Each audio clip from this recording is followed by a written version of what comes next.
First, let me talk about what this video is and what it is not. I plan to make this video in the form of a long essay where I'll share my experience with personal computers, smartphones, how I came to using Mac, and what are my thoughts on iOS, iPhone, macOS, and MacBook from the perspective of a seasoned Windows and Android user. This video will be full of side-checking, yet I still think that there are people out there who share the same passion for computers and digital tech as I do and might find it interesting or even see themselves in it. This essay will not only be about Mac and other Apple devices and software, yet a decent part of the essay is dedicated to exactly that. I will include timestamps for better navigation through the video, and at this point of writing I have no idea how long the video might be, yet I don't plan on cutting anything from it. The entire script and video is written and edited using the MacBook without any accessories except for a microphone. Thank you. Now let us proceed. Chapter 1. The backstory. My introduction to personal computers. It was somewhere around the year 2007 when I was introduced to personal computers, laptops in particular. At that time, my parents got an Acer laptop, which is obviously crappy by modern standards, but was somewhat decent and also expensive by the standards of that time. I was born in 2001 and I had my first personal computer experience at the age of 7 years old, and what an experience it was. Thanks to my cousin and my dad, who's always into modern tech, I got to play some of the best video games of that time and actually get into gaming, soon realizing how cool it was, and my parents actually having to restrict my use of the computer as playing Underground 2, Pirates of the Caribbean and Shrek was all I could think about at that time. Looking back at it, I think they made the right choice, yet on the other hand I feel kinda sad that I didn't get to experience some of the classics like the original GTA trilogy earlier in my life than I did. Apart from really getting into gaming, I had my fair share of experience with, at that time, newly released Windows Vista, which also happened to be the first PC OS that I ever used. As far as I remember, the laptop had a single gig of RAM, 512 megabytes of video memory, and a dual-core Intel chip, and at first it all seemed pretty fine. The games ran smoothly, the experience with apps like Firefox and Office was also manageable, but then came the updates and various service packs, which hit that poor laptop hard. I can vividly remember my frustration at those moments when, after several years of use, even the laptop's fans struggled to work properly, not to mention the lagginess of the Vista, which was not that evident in the first months of use. Thankfully enough, my parents decided to upgrade to a new PC, which was a Lenovo laptop and was actually pretty decent even for gaming demands. Originally it had 4 gigs of RAM, which was upgraded to 8 gigs, and it turned the Windows experience to a pleasant state. Oh, the OS, I should talk about that. That laptop came with Windows 7, and at that time I'd gotten into Windows tweaking and optimization pretty heavily and made that laptop extremely fast and responsive. Actually, I think that most games that I've played in my life are the ones that I originally tried and played on that laptop. We've had it for good 6 to 7 years or so, and I was graduating high school. At this point, all I can say is that no other future releases of Windows ever felt as quick and uncluttered as the Windows 7.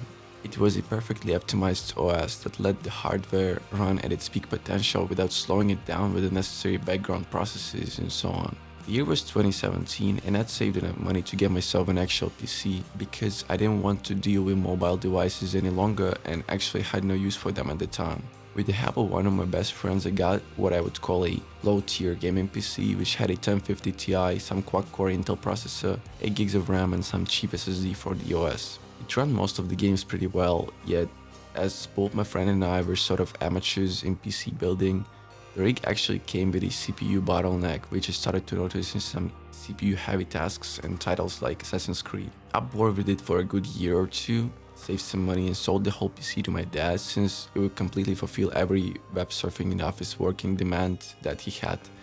And it was a pretty major update for him after another crappy laptop with a hard drive. He's still using that PC to this day, by the way, and it runs buttery smooth. Using the money I got from that sale and had previously saved up, me and my friend got some better parts and built a PC that I have to this day.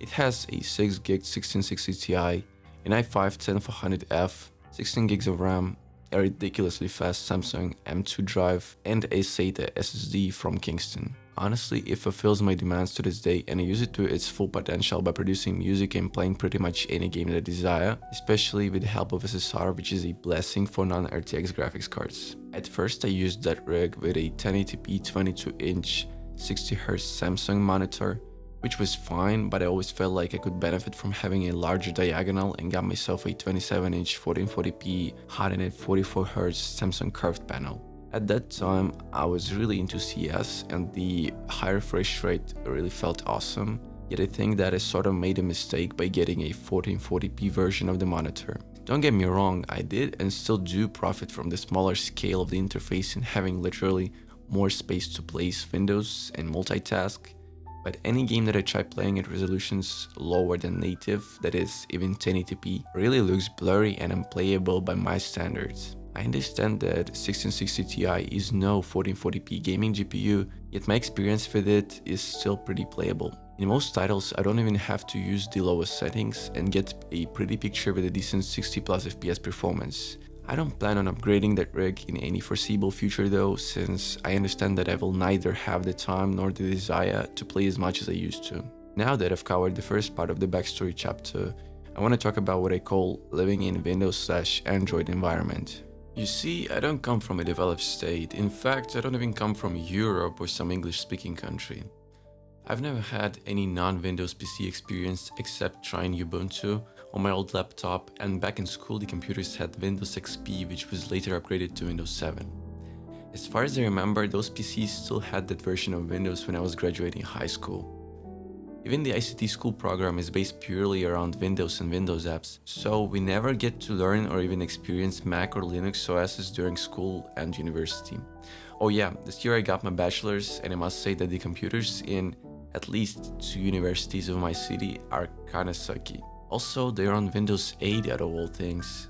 A questionable decision, yet who am I to judge, I guess. When it comes to smartphones, the situation is more diverse, and I actually see a change as the country/the city and its citizens develop and earn more money. More people are starting to use iPhones and accessories like AirPods, which was definitely very uncommon even 4 or 5 years ago out here. Still, the issue is Apple's regional pricing and the retail profits that the major tech stores in my country are maintaining to this day. Let me put it like this. If you want to get a base, bare minimum M2 MacBook Air, you must spend 3.5 monthly salaries, and I'm not even talking minimum salaries, I'm talking average city-wise. Yeah, I think the disproportionate prices of non-Windows/Android devices really stop the people from even getting to experience something different in tech. Putting that aside, my point is that I personally come from this environment which is different to the US or Canada, for example. Perhaps this is one of the main reasons why I feel a certain way while using a Mac, but we'll talk about that in the third chapter. Windows is second nature. Lastly, I would like to end the backstory chapter by saying that computer-wise, Windows without a doubt comes as a second nature to me and to practically everyone I know in real life, as it is the only instrument that's been used for communication with our computers for the past 2 decades. Chapter 2. Reasons to get an Apple device. My past Apple experience. In short, the only Apple device that I've owned prior to owning a Mac is an iPhone 5S. Now I will elaborate. When speaking about my past experiences with Apple electronics, I think the first Apple device that I've had a hands-on experience with was iPhone 4S. I can actually remember asking my parents to go to some digital tech stores in our city, since they had the stands with new iPhones, which was something that we'd never had before. Yeah, the iPhone 3G or any earlier models never even made it here. Heck, I don't even know a single person who had a 3G model. To put into perspective, by the time when the iPhone 4 and 4S came out, me and my parents were still using Sony Ericsson and Nokia. Yeah, those phones with physical buttons stayed with us all the way until the 2010s. Fun fact, my grandpa still owns and uses a Nokia 1110 to this day, and I must say the battery on that thing was never replaced, and I remember playing Snake on that phone at the age of 5 or 6. Looking it up right now, it was released in 2003, and it only makes me more surprised how that battery lasts for 20 years already. Okay, what was I saying? Oh yeah, the iPhone 4S. One of my best friends got one as a kid, and man, that old iOS silent animations look good. The camera sucked though, I remember that clearly. Apart from asking my friend to hold his new toy at that time, I did not have any experience with using an iPhone until July 23rd, 2017, the day when I got an iPhone 5S. Yep, I got myself an, at that time, 4-year-old phone, and it still felt and ran awesome. For a while. You see, my previous phone was the HTC Desire, and all I can say is that it was the most beautiful display and OS design that I could have ever thought of at that time. I got it from my dad as he was upgrading to something else, and thinking of it now, I still feel pretty bad about how I ended up destroying its screen when I was fooling around in the snow after school with my friends. What a shame, who knows for how many more years I could have had the phone. Well, having destroyed the phone that I adored, I was straight up left with no phone for about half a year, which felt different, I must say. It is truly a feeling that I will probably not experience ever again, unless I end up on a street. Yet it felt so liberating, I guess. The only part that sucked was that I had to use my friends' phones to call my parents and tell where I was, so there's that. Coming back to 2017, the year when I got my first and only iPhone, the iPhone 5S. But there's a catch. It was not even a brand new 5S, but a refurbished one, and unofficially refurbished at that. Yet it did run the iOS 10 and 11 very smoothly. The apps opened pretty much instantaneously, and I was amazed by the cameras, both the rear and the frontal one. What did I think of the phone overall? Oh boy, I couldn't have asked for more. Literally every aspect of that phone felt so well polished and thought of, starting from the metallic feel of the backplate to the at the time new and fresh flat design of iOS with animations that would not lag or bug out unlike the ones on Android devices of that time. The battery life was fine at first, yet it did suffer noticeably after it had updated to iOS 12. In hindsight, I should have stayed at the original iOS 10 that it came with, but I really didn't know any better. By the end of my experience owning an iPhone 5S, I was stuck with a laggy phone that took good 20 to 30 seconds to launch some messenger apps, not talking about the Apple Messenger right now, a battery that would last for an hour and a half, and a semi-working Touch ID which had a mind of its own and really disliked when I had sweaty fingertips. Oh, another thing. Something that we usually take for granted, as it turns out. It is called oleophobic coating. Something that the glass of that refurbished iPhone did not have.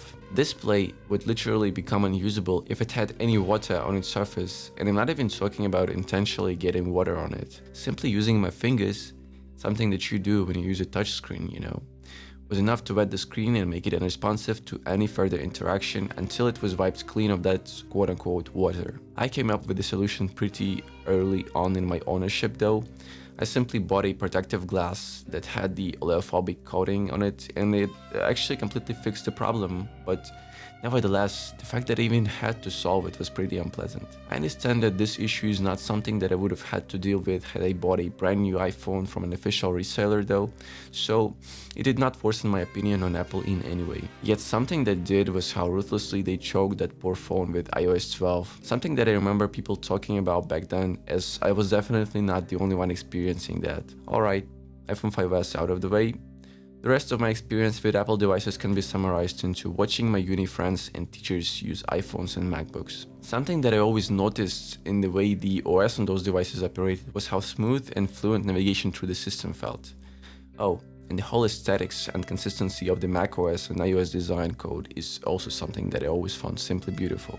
Job and education demands. Moving on to the second part of this chapter, I would like to talk about how my environment made me look for a laptop in the first place. You see, as I've said earlier, I did not have a use case for a laptop for the whole period of owning a desktop PC, that is, for 4 years of my university, and I never even felt a slight need for it. During the classes, I simply used my current phone, which is a Xiaomi Redmi Note 10 Pro with 8 gigs of RAM, which is still to this day completely capable of handling multitasking like working with a Word document and a browser at the same time, for example. The screen also has a buttery smooth 120Hz of refresh rate, which only makes navigating through Android 13 with MIUI 14 even quicker and responsive. But this time, I feel like it's going to be different. Recently, I enrolled in my university once again, this time for a master's degree. At the same time, I managed to get a job at the same place, that is, at my university. My job required using a computer for prolonged periods of time, and keeping in mind how sluggish those uni computers were, I did not want to deal with them any longer. Therefore, my only solution was getting a laptop, and apart from that, I wanted that laptop to be as portable, lightweight, and fast as possible. I knew exactly what my use case would be. The laptop would have to handle only the basic tasks like working in Word, PowerPoint, and surfing through the web.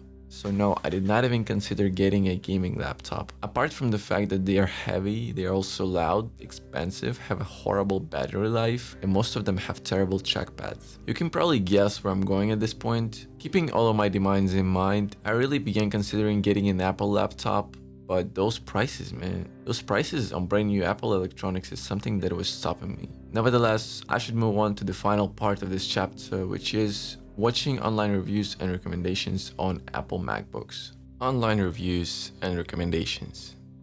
As it turned out, yeah, MacBook was something that would fit my requirements perfectly fine and even cover more aspects of productivity like rendering simple videos, photos, light gaming, and perhaps even music production if I ever felt the need for it on a laptop.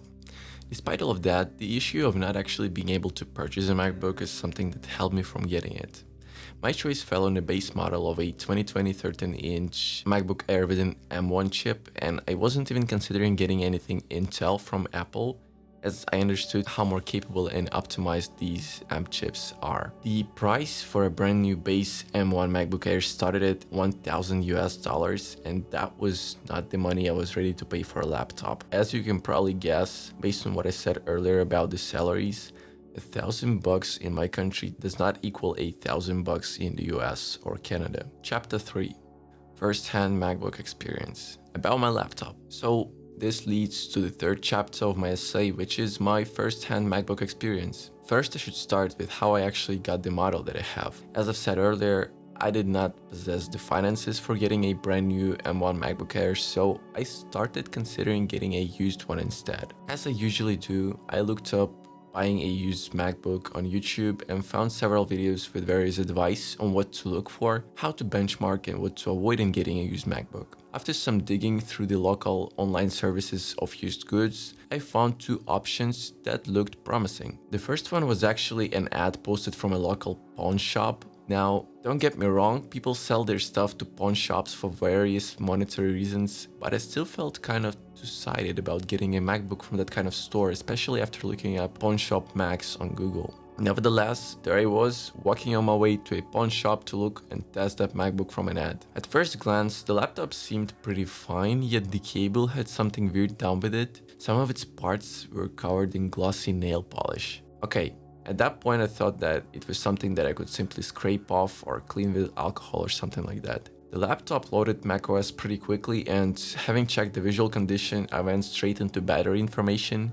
The laptop only had 66 recharge cycles and the battery condition was at 99%. Perhaps this is the best part about that laptop, because my next step was launching Apple's self-diagnostics tool, which is launched by holding the power button. It was at that moment when I thankfully noticed a massive, deep and long scratch on the right side of the screen surface, and from that point that laptop was a no-go. I told the seller that I'm no longer interested and simply left. The price on that used M1 MacBook Air was $584 US, which is actually quite expensive if you compare its condition to the same Macs sold on eBay at similar price. At that point, my only other option was another ad, this time from some guy who said that the battery condition was at 94% and the body of the MacBook had some insignificant scratches. The screen, according to the guy, was in perfect condition, which was something that got my hopes up. This time I came well prepared with a checklist of things I was going to test. First was the visual condition. Just as the guy said, there was like a 3 cm straight scratch on the metal surface under the Apple logo, but nothing more than that.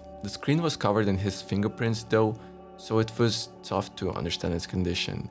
The guy himself actually pulled up in his car, which was a new black Camry, so nothing sketchy in my opinion. Oh yeah, the screen. I asked him for some wipes to clean it, and the screen turned out to be in surprisingly good condition. I couldn't find a single scratch, even while pointing my phone's flashlight at it from different angles. So it meant that I should proceed to the next step in the testing. I checked the battery condition. It was, as listed in the ad description, at 94% of battery health, which is still pretty fine in my opinion. Then I launched the Apple self-diagnostics tool, and at the result of the test, there was one error, which I quickly looked up on Google, and it turns out that the error is caused by the MacBook not being plugged into the power source.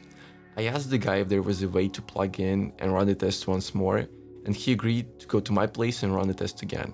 But before that happened, I ran the SSD speed test on the Geekbench, the results of which were nothing out of the ordinary. Both of them checked out without any abnormalities. During those tests, I was also monitoring the temperatures and the battery percentage, which was not depleting at all, and by the end of my testing, the battery was only drained by some 2 or 3%. So, me and the guy went to my place, connected the MacBook to my Wi-Fi, and ran the Apple diagnostics once again. This time the results came without any issues found. We agreed on the price of $595, which is a sum that I even had to bargain for, since the guy originally listed the Mac at the price of $640, something that I was definitely not ready to pay, so I was pleased with him agreeing on dropping it by over $40. As far as I understood from the way his laptop OS was organized, he was the type who simply uses a device for their needs and doesn't really care about the OS tweaks, organization, or anything like that. I think that's actually the type of customers that Apple is most oriented on. After the testing was done and I was pleased with the results, the guy said that he needed the laptop for the day in order to transfer all of his files and to sign out of his accounts. I asked him to do a factory reset, and we agreed on him coming to my place the following day with the laptop. He actually left me the MacBook's box as a gesture of us actually going through the deal,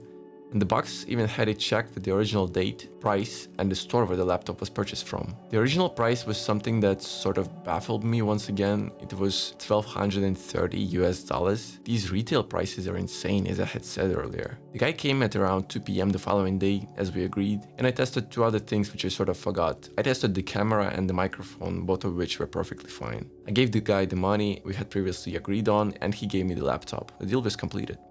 The first days of ownership. Now we are moving on to the second part of the chapter, which is about my experience in the first days.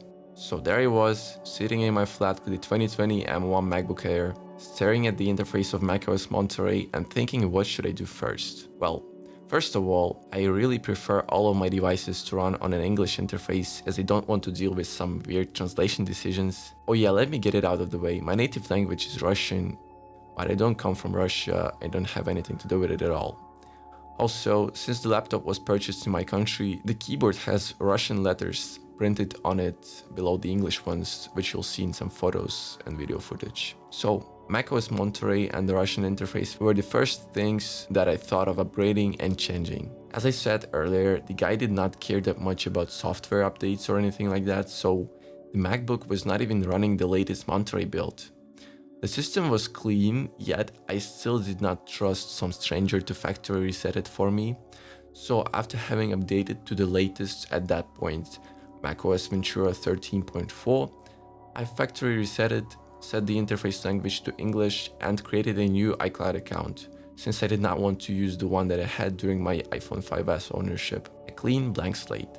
That's how I like it. Apart from installing the latest macOS build and a VLC player, I actually didn't do anything with the MacBook in the first hours of my ownership, because me and my friends were planning on leaving the city till the next day, and what an opportunity to test the MacBook it was. I got myself a quote-unquote digital copy of the first lot of the rings and transferred it to my USB stick, went to a local tech store and got a USB-C to USB 3.0 adapter, which cost me only like $3.50 and had very positive user reviews on their website. The adapter was, and to this day is, perfectly fine. It allows me to plug in my USB stick and transfer files without an issue. I still haven't tried any other accessories like a mouse, a keyboard, or an external monitor though. So, as we came to the cottage house of one of my friends, I turned on a hotspot on my phone and downloaded Spotify from the App Store. I did previously test the speakers, but I was still surprised by how good they sounded compared to practically every Windows laptop that I had experience with before, which is also something that I learned from countless reviews that I'd watched prior to my purchase. The battery survived the whole evening, the night, and the following morning of non-stop listening to music via Wi-Fi and watching a whole 3-hour-long movie without a problem, and on the following day I was even left with 30% of battery charge. I decided not to go any lower than that and charged it to around 65%, and I did not have to charge it for another 24 hours or so, since we only stayed in the cottage house for a day and a half and I came home on the next day. But when I came home, oh boy, I started installing stuff. By the end of installing every app that I either actually needed or simply was curious to test, I was left with 193 gigs of free storage, a number which I thought would be smaller though. When it came to the browser, I decided to give Safari a shot and not to use it simply to download Chrome, even though I've been using it for the past 7 years or so. It took me about an hour and a half to log into every account that I hadn't used, but I think it was worth it because I do use Safari to this day and only have a single popular extension without which browsing the web is simply impossible at times. So what did I install? Well,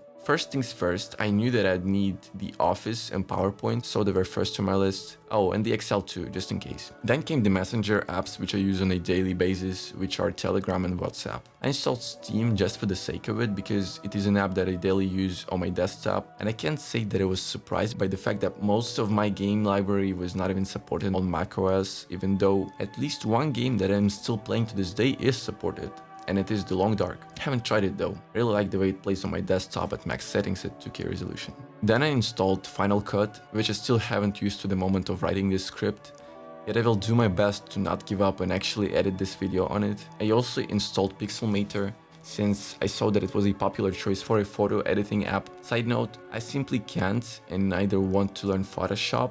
The app feels overloaded with functions that I don't need at the moment. The other important app to me was Ableton, and it installed and ran without any issues. For anyone who's curious, it is a DAW for music production, which I have been using for more than 4 years at this moment. Actually, the last app or a game which I installed was Minecraft, which also ran very well. Yet I was not planning on playing it with a trackpad. That's just plain uncomfortable, and I was also worried by the MacBook overheating due to the lack of active cooling. I played later though. Oh, I nearly forgot to mention that the USB stick was not the only accessory that I tested and used with the MacBook. I also daily drive a pair of Beyerdynamics the T990 Pro, an ATM version which only sounds good if I plug it directly into my HyperX Quadcast microphone. The sound from my desktop PC's motherboard output sounds pretty quiet and kind of weird to my ear, but to my surprise, they sound very well when powered by the 3.5 output of the MacBook Air, and I can't hear the difference from the sound I get when they're plugged into the Quadcast. Now, I know, if I want to get the best sound results, I should get a dedicated external audio interface, but I got an 80 ohm version for a reason. The thing is that I don't want to get that audio interface, and they do sound loud, clear and flat, just like I want them to with the devices that I have. Even though I daily drive the Beyerdynamics, they're pretty large and come with a wired connection, something that's not very comfortable when using a laptop on my bed or anywhere outdoors. I've also had a pair of Samsung Galaxy Buds Plus for the past couple of years, and I've been using them with my phone all the time. To my surprise, when connected to the MacBook via Bluetooth, the latency was even lower than when connected to my Xiaomi. Also, I did not have to unpair them from my phone, and they kinda seem to guess what device I'm using them with and pair instantly when I'm taking them out of the case. So for any of you with Android Bluetooth headphones wondering, I guess there's nothing to worry about. They'll work just fine or even better with the Mac. Now, I did try to connect one more thing to the Mac via USB connection, and that was my Xiaomi phone, which did not give any results. The MacBook seems to only charge the phone via the cable and can't access the phone's storage, which is no big deal for me since I almost never use that function in the current year. Screen, trackpad, speed, battery life. I guess all of that sums up my macOS and MacBook experience in the first couple of days, and now I'd like to focus more on individual aspects of this particular model. The first thing that I saw and noticed from the first glance was the display.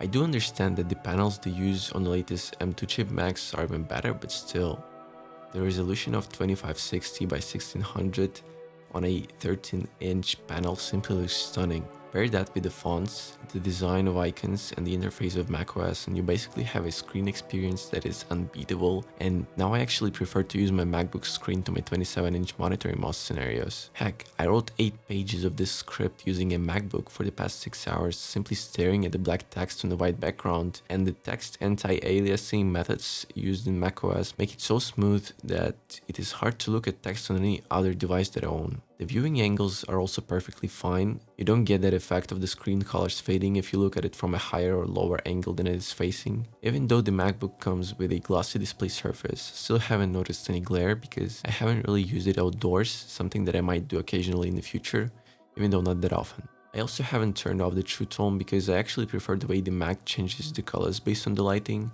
Something that I'm honestly not sure it does, but nevertheless I don't see any issues and I really like the vibrance of colors that the display produces.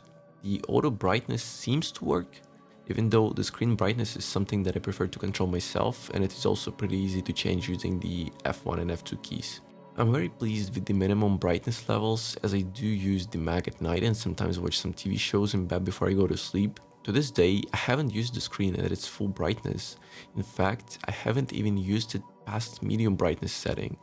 Something that I will test outdoors as well, I guess. Another aspect of the display that I find necessary to cover is the fact that it is a 60Hz panel. As I've said earlier, I use a 144Hz one with my desktop PC, and to my surprise, I did not notice any stuttering or even felt like I'm missing frames when navigating through the macOS interface in any way.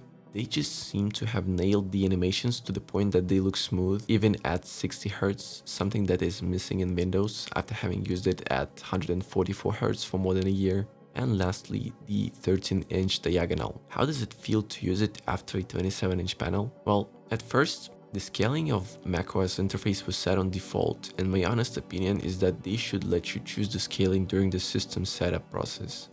They might do that already and they just missed it, which is also possible, but nevertheless, I really feel like the default scaling didn't do justice to the 13-inch diagonal, and the Windows contents were simply too scaled up to the point that I had to constantly be scrolling to read or access all that I wanted. Don't get me wrong, there are people out there who don't have perfect eyesight. We might be talking half or even more than half of computer users, and I do get that the more space scaling in the display setting of macOS may make the fonts and interface elements simply too small to read or even see. But personally, I think that if you do have perfect eyesight, or even if it is slightly worse than perfect, at least give a more space interface scaling a shot. One thing that pleasantly surprised me was that even at this interface scaling option, the smaller fonts did not look pixelated in the slightest. I can confidently compare the MacBook Air's screen pixel density to the one of iPhones or any upper mid or high tier Android devices. I think that I've covered every aspect of the screen, and we can move on to the next aspect, which is the trackpad. Now, the 2020 MacBook Air trackpad is hands down the best laptop trackpad that I've ever used. Something that I was skeptical about before, but having actually used it for the past week, I can say that it is possible, and not only possible, but pleasant and productive to use this trackpad instead of a mouse. As far as I understand it, the surface of this trackpad is glass and there are no moving parts on the surface. Every click is simulated using a vibration motor beneath the surface of the trackpad, and the click response is simulated precisely at the spot where you place your finger and slightly push the surface.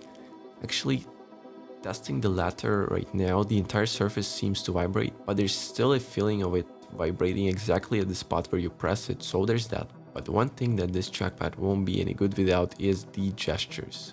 As far as I'm concerned, there might be more gestures than I've already discovered by simply using the laptop without looking anything up online, but the ones that I did discover truly make the macOS navigation fluent, smooth, responsive, and productive. The gestures that I've discovered so far include 2-finger press to open the context menu, 2-finger vertical scrolling through any app, 3-finger swiping to the left and right to switch from either a group or a single app that is launched in full screen mode, and a sort of a 4/5-finger zoom out, which opens your launchpad with all of your apps. I won't go any further on the gestures, and there's another thing I find important to discuss, and that's cursor acceleration.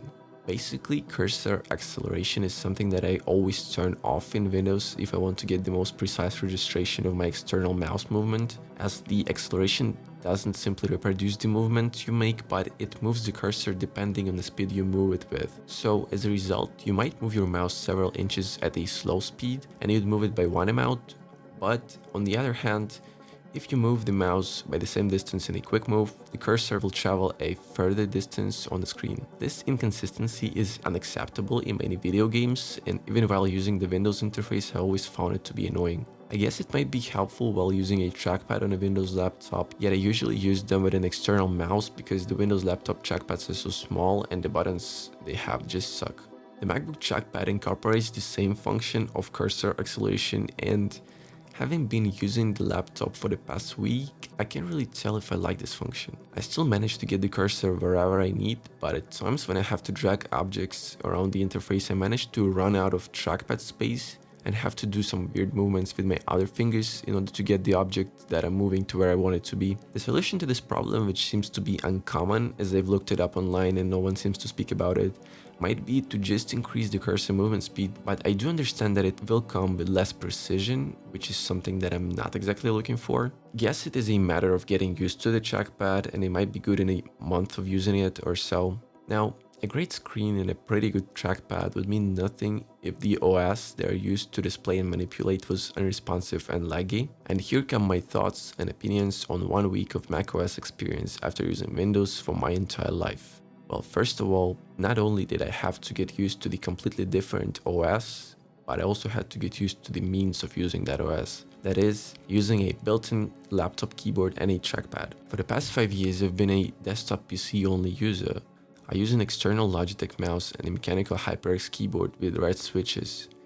Perhaps the biggest struggle that I had at first was a non-standard keyboard layout that MacBooks sold in my country have. This keyboard layout comes with a short left shift and an L-shaped enter, to both of which I managed to get used to and don't really feel that big of a difference in typing speed at the moment of writing this essay. One curious thing that I started to notice is that when I switch between the MacBook keyboard and my desktop PC keyboard, my muscle memory tries to type on the desktop using the layout of the Mac, which leads to typos from time to time. Apart from being a membrane keyboard, which is sort of a downgrade from red switches on my HyperX keyboard, I can't say that typing experience is unpleasant. In fact, I even started to like the shorter key travel.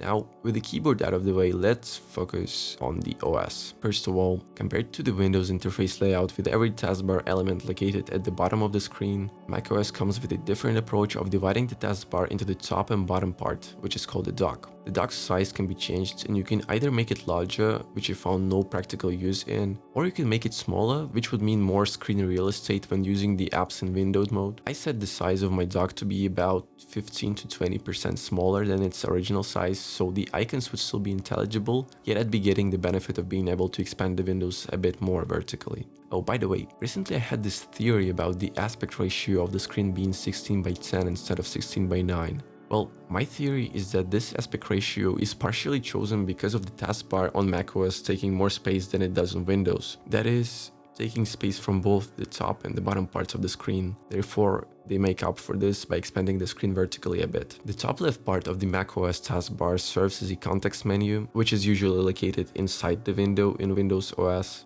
It changes with every app you open, and I still get confused to this day when I forget that all of the app controls are always located there and I try to look for them inside of the window itself. The right part of the top macOS taskbar is pretty similar to what we have in the bottom right corner of Windows taskbar. Here we have the date and time, Wi-Fi and Bluetooth controls, battery and language information, and various apps that might be running in the background.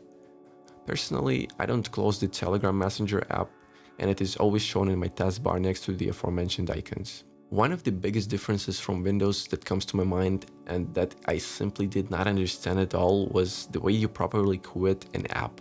You see, if you simply click on the red X circle in the top left corner of the window, chances are you will only close the window of that app, with the app actually still running in the background, which is indicated by a small circle below that app's icon in the dock. Why did I say chances are? Well, because it is not the case for every app as I get it. One exception that comes to my mind is the Settings app, which properly closes when you press the red X circle, but no other app that acts the same way comes to my mind right now, or maybe I simply haven't encountered other apps which act like that yet. Now, you might ask, then how do I properly quit an app? Well, there are several options that I know of, one of which I prefer the most as it is the quickest one. You can always fully quit an app by right-clicking on its icon in the dock and pressing quit, or have the window of the app that you want to quit open and press a combination of Command plus Q. This leads to another aspect of macOS which I personally use more out here than I do in Windows, even though I do consider myself a pretty advanced Windows user. The first combination which I had to learn that was different from Windows because of the difference in Mac-specific keys was the control space combination, which changes between different input languages that you have set. There's also an option of simply pressing the FN key, which serves the same function, but it also makes an input language interface pop out in the middle of the screen,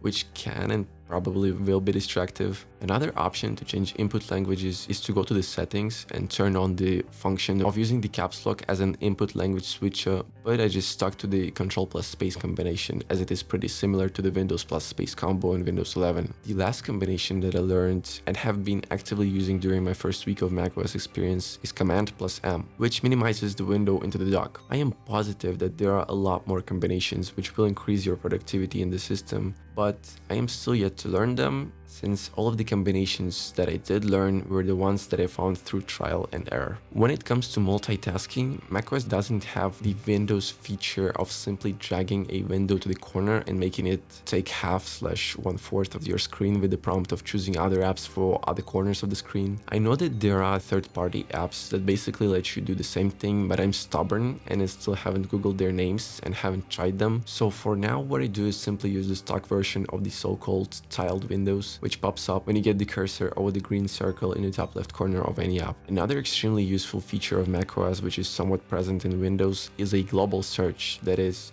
both system-wise and internet-wise. It is called the Spotlight and can be accessed by a combination of Command plus spacebar keys. Personally, I found myself using it much more often than I do with the Windows search, since at first it was difficult for me to navigate some macOS settings manually by simply going into the settings menu. It can also be quicker to Google something using the Spotlight, as there is a prompt which allows you to instantly open Safari and search for anything that you've typed in the Spotlight. Another great feature of macOS, which is simply not present in Windows, is that any text, but only system-wise, correct me if I'm wrong, that can be selected can also be Googled using the right-click context menu. I actually wish that they made this feature more prominent, especially in third-party macOS apps. The Settings app in macOS has an intuitive layout, and I can't say that there were any stock features that I had to change, apart from showing the battery percentage indication and turning the light and dark mode to auto. The macOS's task manager is called Activity Monitor, and to be frank, I only ever used it out of curiosity to see whether the applications I use managed to clock the 8 gigs of RAM this laptop has. As it turns out, I still haven't managed to completely use the 8 gigs of RAM to the point of the laptop having to use large amounts of swap memory, that is, expanding and sharing the RAM with the SSD. I haven't encountered a single bug, freeze, or a crash during this week of using macOS Ventura 13.4, and yesterday I got a Ventura 13.5 update which I installed right away. The update includes various security patches and something else that Apple decides not to bother us with, but I guess that's fine. At this point of writing, I try to think of some other major differences or difficulties that I encountered while using macOS, but I can't really say that I did. Oh, one thing which is somewhat different is the way you install non-App Store apps. First of all, they come in .dmg format compared to the .exe format on Windows. Apart from that, every .dmg file is basically treated like .iso files in Windows. That is, when you open a .dmg, you basically sort of insert a new drive or a USB stick of sorts, if you will. From there, you get to a window with two icons: the icon of the app you want to install and the icon of the applications folder. Many times, all you have to do is simply drag the icon of the desired app to the applications folder icon, and that installs the app completely in the background without any other necessary actions from the user. Once you've installed the app, it will be shown in the applications folder and in the launchpad menu. But it doesn't work like that all the time. Some apps, like plugins for Ableton, which I installed, required additional steps which were exactly the same as if I was installing a Windows app. There were your regular change the installation folder and some other functions of an installer which every Windows user is familiar with. I guess it is just the specifics of a DAW plugin installation, as they allow you to choose what format of the plugin you want to be installed. Another different app installation element is that some quote-unquote free apps also come with a README file which includes terminal commands that you must insert during the installation process. Now, that's something that I haven't really done in Windows. Actually, I don't recall ever using the Windows terminal for app installation, and I think the only times when I used it was to scan the integrity of Windows files and reset some errors. Oh, another thing which comes to my mind as a difference is that macOS loves security. Literally every time that you decide to install an app, a window that requires you to either type in your password or use Touch ID pops up, which is another security step that macOS takes as. In this department, macOS has some more similarities with Linux or Ubuntu in particular, since it is the only distributive of Linux that I ever used. Another thing which actually actually worries me a bit is that there's no way to know if you get a virus or download some malware. Yeah, I know, you do get a notification in the security settings, but that notification actually popped up with literally every non-App Store app that I tried to install. I mean, is there really a way to know that my OS is in danger? Because I could not find any pre-installed app that would look anything like an antivirus, a firewall, or a defender of some sorts. So yeah, there's also that. I guess Apple doesn't really want you to worry and simply does everything behind the closed curtains, which can also be a good thing, depends on how you look at it. Personally, in this week of daily using a MacBook and macOS, I simply stopped caring that much about stuff happening in the background of the OS, and I've just been using the laptop for its main purpose. The last thing on my list of the most important aspects of this laptop is the battery life, which is phenomenal, even though I do understand that the battery is not even at its full capacity but only at 94%. Since I've had a fair share of experience using various Windows laptops from Acer, Lenovo and HP, I can say that none of those laptops came even close to how long the M1 Air lasts. I literally charged my phone twice, and during that time I don't have to charge this laptop even once. I believe that with my current use case, that is simply using it at home, since I'm only starting my work in September, the battery can last 1.5 to 2 days without charge easily. And I'm not even talking from fully charged to zero.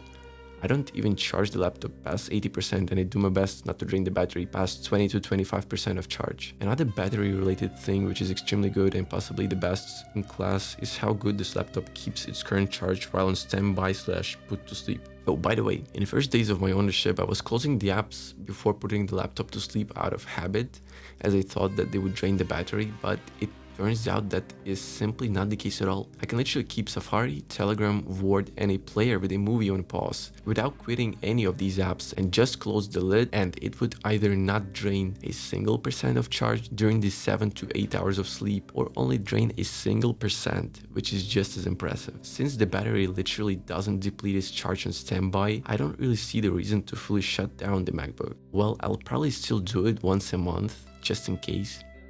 Chapter 4. My thoughts on getting into Apple ecosystem. My past and current opinion. What can I say? This computer did get me hooked on the Apple ecosystem idea, but it definitely wasn't always like that. If you'd asked me if I would daily drive a Mac and an iPhone just a few years ago, my answer would definitely be that I would not.